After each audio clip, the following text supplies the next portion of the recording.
So அடுத்த பாடல் 1642. ஆற்றில் கிடந்த முதலை கண்டு அஞ்சி போய்.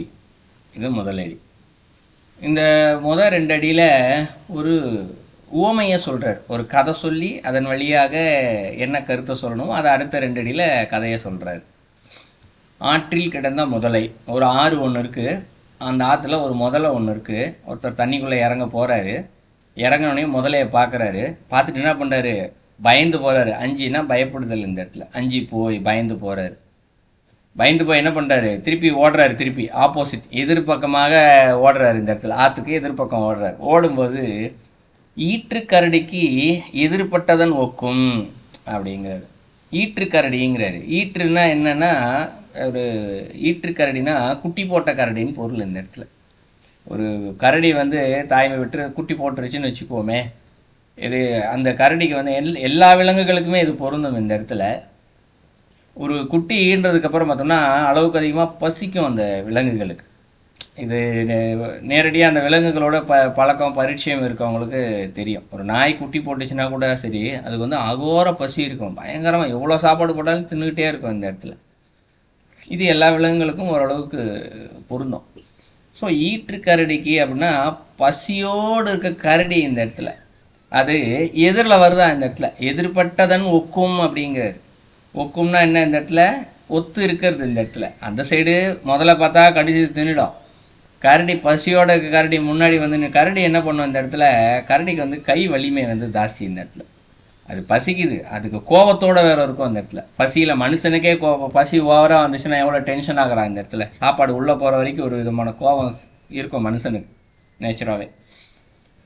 சப்புன்னு ஒரு அரையும் கரடி ஒரு போடு போட்டுச்சுன்னா இந்த இடத்துல மனுஷன் அங்கேயே விழுந்துருவான். அது கொஞ்சம் வலிமையான கரடிலாம் இருக்குது. ஒரு அடி அடிச்சுன்னா ஒரு அடியில் இறந்து போகக்கூடிய அளவுக்கு கரடியோடைய வலிமை இருக்குது. இந்த இடத்துல முதல்ல எப்படி ஒரே கடியில் மனிதனை சாவடிச்சிருமோ, எனக்கு முதலையோடைய பல்லுக்கு வலிமை தாசி. ஒரு கடி கடிச்சா போதும். ரொம்ப கடிக்க 4-5 வாட்டி கடிக்கணும்லாம் அவசியம் இல்லை. ஒரு வாட்டி கடிச்சாலே கையோ காலோ துண்டாயிரும். இந்த இடத்துல முதலையோடைய பல்லுக்கு அந்த அளவு வலிமை இருக்குது.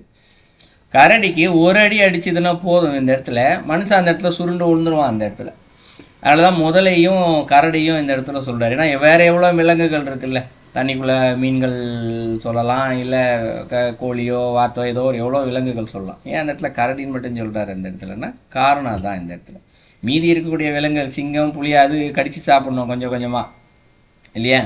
இது ஒரு அடியே தான். இந்த இடத்துல கரடி ஒரு புலி கழுத்தை கவ்வி அதை கடித்து உயிர் போகிறதுக்கே சில நிமிடங்கள் ஆகும், சில வினாடிகளாக ஆகும். இது அடித்த ஒரு வினாடி நேரம் தான் டப்புன்னு கீழே வந்துடுவான் இந்த இடத்துல. அதில் தான் கரடியை இந்த இடத்துல சொல்கிறாரு. அப்போ அவன் ஆற்றுக்குள்ளே இறங்கிறதுக்கு பயந்து போய் எதிர்த்தாப்பில் ஓடி போனால் இங்கே கரடி அடிச்சிருது. ஸோ அதுக்கு ஒத்துமையாக இருக்கக்கூடியதாக சொல்கிறார். ரெண்டுத்தையும் சரிசமமாக சொல்கிறார். இதை கதையாக சொல்லிவிட்டு அடுத்த ரெண்டு அடியில் ஒரு அதோடைய விளக்கத்தை தத்துவத்தை சொல்கிறாரு. நோற்று தவம் செய்யார் நூல் அறியாதவர் அப்படிங்கிறார். நோற்பு தவம் அப்படிங்கிறார். நோற்பு அப்படின்னா என்னென்னா பொறுமை அப்படின்னு பொருள். இந்த இடத்துல பொறுமைனா என்ன? பல பேருக்கு இன்றைக்கி தியானமோ ஜபமோ எது செய்து கொண்டு இருந்தாலும் சரி, மனிதர்களுக்கு இந்த இடத்துல பொறுமை என்பது இல்லை. ஏன் இல்லை அப்படின்னா, இப்போ போன பாடலில் சொன்னார், பக்தியோடு ஒருத்தர் இருந்தால் போதும் அருள் தானாகவே கிடச்சிரும் அப்படின்னு சொன்னார். இப்போ இதே உட்காந்துட்டு கண்ணை மூடி உட்காந்துட்டு எனக்கு மேலேருந்து ஏதாவது வருதா, வைப்ரேஷன் வருதா, ஆற்றல் வருதா, ஏதாவது கிடைக்குதா அப்படின்னு அவனுடைய கவனம் வருகின்ற ஒரு பொருளை சிந்தித்து கொண்டிருந்தால் நிச்சயமாக அது வராது இந்த இடத்துல. சரிங்களா? அப்போ என்ன ஆகுது? அவனுடைய மனம் பொறுமை இல்லை. அந்த அருளாற்றல் தான் அவன் உடம்புக்குள்ளே அது தன்னுடைய பணிகளை செய்யும் வரைக்கும் அவங்ககிட்ட பொறுமை இல்லை. வர்றதுக்கு முன்னாடியே இங்கே வருதா அது வருதான்னு பலருக்கு இந்த எண்ணம் மனசில் இருக்குது இந்த இடத்துல. ஏன்னா ஏதாவது ஒரு சின்ன அனுபவத்தை இறைவன் கொடுத்துருப்பாரு இந்த இடத்துல. ஒரு வாட்டி அனுபவிச்சுன்னா அது ஒரு மகிழ்ச்சியாக இருக்கும். பெருமையாக வேறு வெளில சொல்லிக்குவாங்க, எனக்கு அப்படி இருந்தது இப்படி இருந்தது, வெளிச்சம் தெரிஞ்சது, ஜோதி தெரிஞ்சது, ஏதோ சொல்லுவாங்க நிறையா. ஆனால் ரெண்டாவது வாட்டி அது வருதான்னா ஏன் இவங்க பெருமையாக சொன்னதுனால தான் அது ஒரு அகங்காரம் அந்த இடத்துல. அதனால் ரெண்டாவது வாட்டி வராது இந்த இடத்துல. ஆனால் வருதான்னு பார்த்துக்கிட்டே உட்காந்துட்டு இருப்பாங்க. அதுக்கு பலருக்கு இருக்குது இந்த இடத்துல. இதுதான் இந்த இடத்துல நோற்று பொறுமை என்று சொல்லக்கூடிய அந்த தவம் செய்யார் அப்படின்னா முறைப்படி தவமே செய்கிறது இல்லை இந்த இடத்துல. முறைப்படி தவனை மனம் அடங்கிய நிலையில் இருப்பது தான் தவம். அதை செய்யாமல் இருக்கிறவங்க நூல் அறியாதார் அப்படிங்கிற இடத்துல. நூல் என்று சொல்லப்படுவது என்ன அப்படின்னா, திருமந்திரத்தில் பாயிரத்திலே ஒரு பாடல் கொடுத்துருப்பார். பாயிரமாக முதல் தந்திரத்திலே பாரும், நூல் பற்றி ஒன்று நூலேற மாட்டாதார் அப்படின்னு சொல்லியிருப்பார். இப்போ நூல் அப்படின்னு சொல்லப்படுறது என்ன? ஒரு புத்தகம் தான் நூல் இல்லையா? அதை என்ன பண்ணுவோம்? பிரிப்போம். பிரித்தோடனே இல்லை பிரிக்க கூட வேண்டாம், சும்மா புத்தகத்தை பார்த்தாலே மேலே தலைப்பு இருக்கும் இல்லையா? புத்தகத்தினுடைய பெயர் என்ன இருக்கும்? திருமந்திரம் அப்படின்னு சொல்லிட்டு இருக்கும். திருமந்திரம் நூலை பிரித்து, திருமந்திரம் நல்லாயிருக்கும், முக்தியை கொடுக்கக்கூடிய நூல், எல்லா விஷயத்தையும் சொல்லி கொடுக்கக்கூடிய நூல் அப்படின்னு தெரிஞ்சதுக்கப்புறம் அதை பிரித்தவனே என்ன பண்ணோம்? எடுத்தவனே ஒரு தவத்தையோ தியானத்தையோ சொல்லிடுறாரு அந்த நூலில்? கிடையாது. அந்த இடத்துல திருமூலர் எடுத்தோடனே என்ன சொல்கிறாரு? பாயிரம் அதான் சொல்லி கொடுப்பாரு அந்த இடத்துல இல்லையா? பாயிரத்துக்கு அப்புறம் தான் உபதேசம் முதல் தந்திரத்தில் வரும் இல்லையா? அதுக்கப்புறம் 2வது தந்திரம் 3வது தந்திரம். ஸோ எது முதலில் ஆரம்ப நிலையில் பாயிரம் தான் கொடுக்க. முதல்ல திருமந்திரம் என்று சொல்லக்கூடிய நூல், 2வது பாயிரம் என்று சொல்லக்கூடியது. பாயிரம்னா என்ன? இந்த இடத்துல பாய்ந்து செல்வது, அதான் பாயிரம் இந்த இடத்துல. அப்படின்னா என்ன பொருள்னா, இந்த 9 தந்திரங்கள் கொண்ட இந்த நூலில் என்னென்னலாம் நான் சொல்லி இருக்கின்றனோ அதனுடைய சாரத்தை முதல்ல ஆரம்ப நிலையில் எழுதுவாங்க. இதான் பாயிரம் என்று சொல்லப்படுவது. அதான் பாய்ந்து செல்லுதெல்லாம் என்ன? இந்த இடத்துல ஒரு தண்ணி இருக்குது, எங்கே நீரூற்று ஆரம்பிக்கின்றதோ அங்கேருந்து பாய்ந்து ஆறு போல் செல்லும் இந்த இடத்துல இல்லையா? அப்போ முதல்ல இருக்கக்கூடிய பாயிரத்தை முழுசாக நம்ம புரிஞ்சுக்கிட்டாலே அதுவே என்ன பண்ணுவோம்? இந்த இடத்துல இந்த ஆறு ஆரம்பிக்கிற இடத்துல கொண்டு போய் ஒரு பேப்பரை போட்டோன்னு வச்சுக்குவோம். அதுவே என்ன பண்ணுவோம்? எங்கே போய் சேரணுமோ அந்த இடத்துக்கு கொண்டு போயிடும்.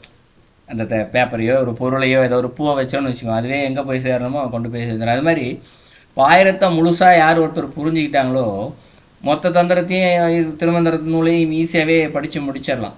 அப்போ பாயிரத்தை படிக்கும்போது நூல் ஒன்று பற்றி ஒரு நூல் மேலேருந்து கீழே வரைக்கும் தொங்குதுன்னு வச்சுக்குவோம். இந்த நூல் நான் சாதாரண நூலை சொல்கிறேன் இந்த இடத்துல இல்லையா? பருத்தினால் ஆன ஒரு நூலை சொல்கிறேன். அந்த நூலை ஒன்று பற்றி இப்போ முதல் பாயிரத்தை பட்டுறாங்க. அப்போ அதில் உறுதியாக இந்த கையை பிடிச்சிக்கிட்டா தான் அடுத்த கை, 2வது கை, அடுத்த பக்கம் எங்கே? இந்த இடத்துல உபதேசம், அடுத்து 2வது தந்திரம், 3வது தந்திரம். அப்போ நீங்கள் ஒன்றொன்றாக இந்த நூலை பற்றி சொல்கிறது ஓமை தான், ஒரே நூல் தான், ஆனால் 2 விதமான கருத்துக்கள் அதில் இருக்குது இல்லையா? ஒன்று நூல், பாயிரத்தை புரிஞ்சுக்கிட்டா உபதேசம் தெரிஞ்சுக்கலாம். உபதேசம் தெரிஞ்சுக்கிட்டா அந்த தலைப்பில் வரக்கூடிய யாக்கை நிலையாமை, நடுவு நிலையாமை, கல் உண்ணாமை, ராசதோடம் எல்லாத்தையும் முழுசாக தெரிஞ்சுக்கிட்டா 2வது தந்திரத்தை ஃபுல்லாக தெரிஞ்சிக்க முடியும். 2வது தெரிஞ்சால் 3, இப்படி 9 தந்திரங்களையும் முழுசாக தெரிஞ்சுக்கிட்டோம்னா இந்த இடத்துல முக்தி இல்லைங்களா? ஸோ இதான் நூல். இந்த இடத்துல நூல் பற்றி ஏறாதார் அப்படின்னு சொல்கிறார். இப்போ இந்த இடத்துல என்ன சொல்கிறாரு? நூல் அறியாதார் அப்படிங்கிறார் இந்த இடத்துல. ஸோ நோற்று தவம் செய்யார் நூல் அறியாதவர். அப்படின்னா நூல்னா நேரடியாக நூல் புத்தகம் என்று மட்டும் பொருள் அல்ல. இந்த தவம் என்று இப்போ ஒருத்தர் செய்யணும்னு வச்சுக்குவோம். தலைப்பு தவநிந்தை. ஒருத்தர் தவம் செய்யணும்னு போகிறாரு. தவம் செய்யணும்னு போகிறாருன்னா ஒன்று அவருடைய உள்ளுணர்வு சொல்லணும், கண்ணை மூடி போய் உட்காரு, இதுக்கு பேர் தான் தவம்னு ஒன்று சொல்லணும். இல்லை யாராவது ஒருத்தர் சொல்லணும், தவம்னு ஒன்று இருக்குப்பா, இங்கே போய் கண்ணை மூடி பொறுமையாக உட்காந்து இறைவனை சிந்திச்சுக்கிட்டு இருந்தீங்கன்னா அது ஒன்று இறைவன்கிட்ட கொண்டு போய் சேர்ந்துடும் அப்படின்னு சொல்லணும். யாராவது ஒருத்தர் சொல்லணும். இதுதான் புத்தகத்துடைய முதல் பக்கம் மாதிரி, திருமந்திரம்னு நூல் முதல் பக்கம் போட்டிருக்குல்ல அந்த மாதிரி. இப்போ அவர் உட்காந்துட்டாரு, கண்ணை மூடி உட்கார சொல்லிட்டாங்க முதல் பக்கத்தில். அடுத்தது பாயிரத்தை தெரிஞ்சுக்கணும் இந்த இடத்துல. அப்படின்னா என்ன? பாயிரம்னா என்ன? தவத்திற்கு ஆரம்ப நிலையே பொறுமை தான் இந்த இடத்துல.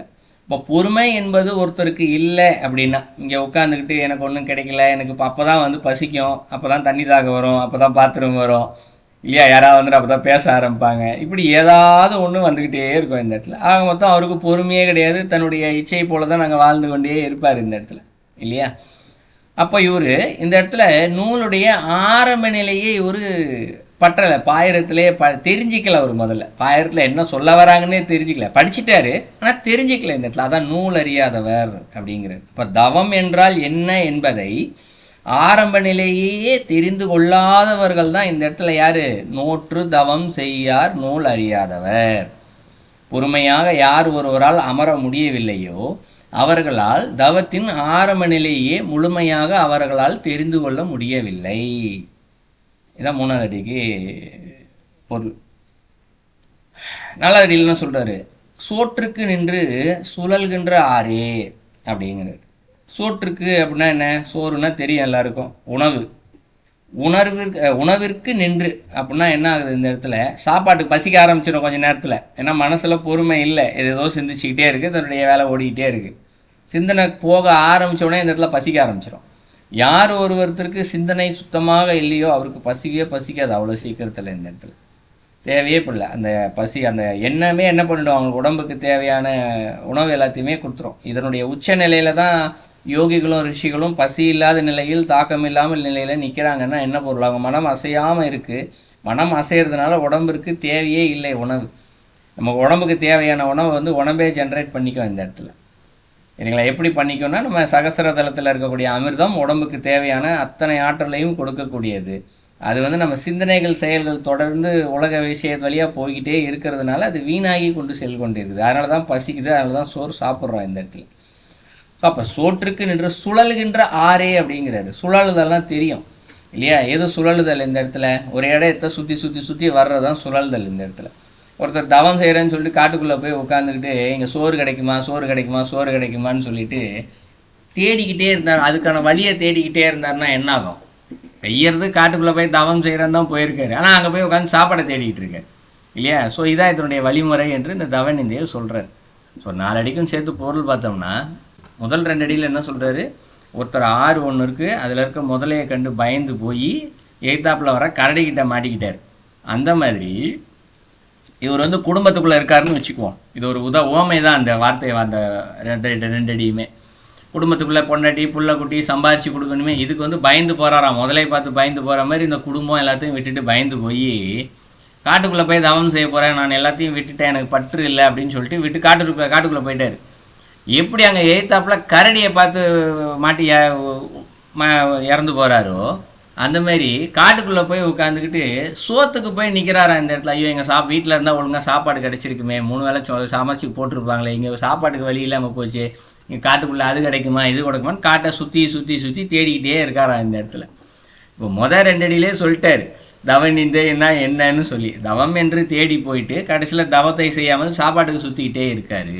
ஏன் சுற்றிக்கிட்டு இருக்காரு அப்படின்னா, தவம் செய்ய போனால் முதலில் தவம் என்றால் என்ன என்று தெரிந்து கொள்ள வேண்டும் இந்த இடத்துல இல்லையா? முதல்ல பொறுமை தான் வேண்டும் இந்த இடத்துல, அசையாத மனமும் இந்த இடத்துல. இந்த பொறுமையை இவர் தெரிந்து கொள்ளாத பட்சத்தில் இவர் செய்வது தவமே அல்ல, இவருக்கு பசிக்கத்தான் செய்யும், காட்டை சுற்றி சுற்றி உணவை தேடிக்கொண்டுதான் இருப்பார். ஸோ இதுதான் இந்த இடத்துல தவநிந்தை. இப்போ தவம் என்று சொன்னால் இந்த இடத்துல பொறுமை முதலில் அவசியம். பொறுமை இல்லாதவர்களால் இந்த இடத்துல தவத்தை அடைய முடியாது என்பது ஒரு கருத்து. 2வது, தவம் என்றால் கண்ணை மூடி அமர்ந்து கொண்டிருப்பது மட்டும் தவம் அல்ல. அதனுடைய ஆரம்ப நிலை, நடுவு நிலைமை, முற்றுப்பெற்ற நிலைமைன்னு ஒவ்வொன்றாக அனைத்தையும் முழுமையாக இந்த இடத்துல தெரிந்து கொள்ள வேண்டும். இந்த இடத்துல தெரிந்து கொண்டு அதன்படி சென்றோமேனால் நிச்சயமாக தவத்தை அடையலாம். இது அந்த பாடலுடைய கருத்து.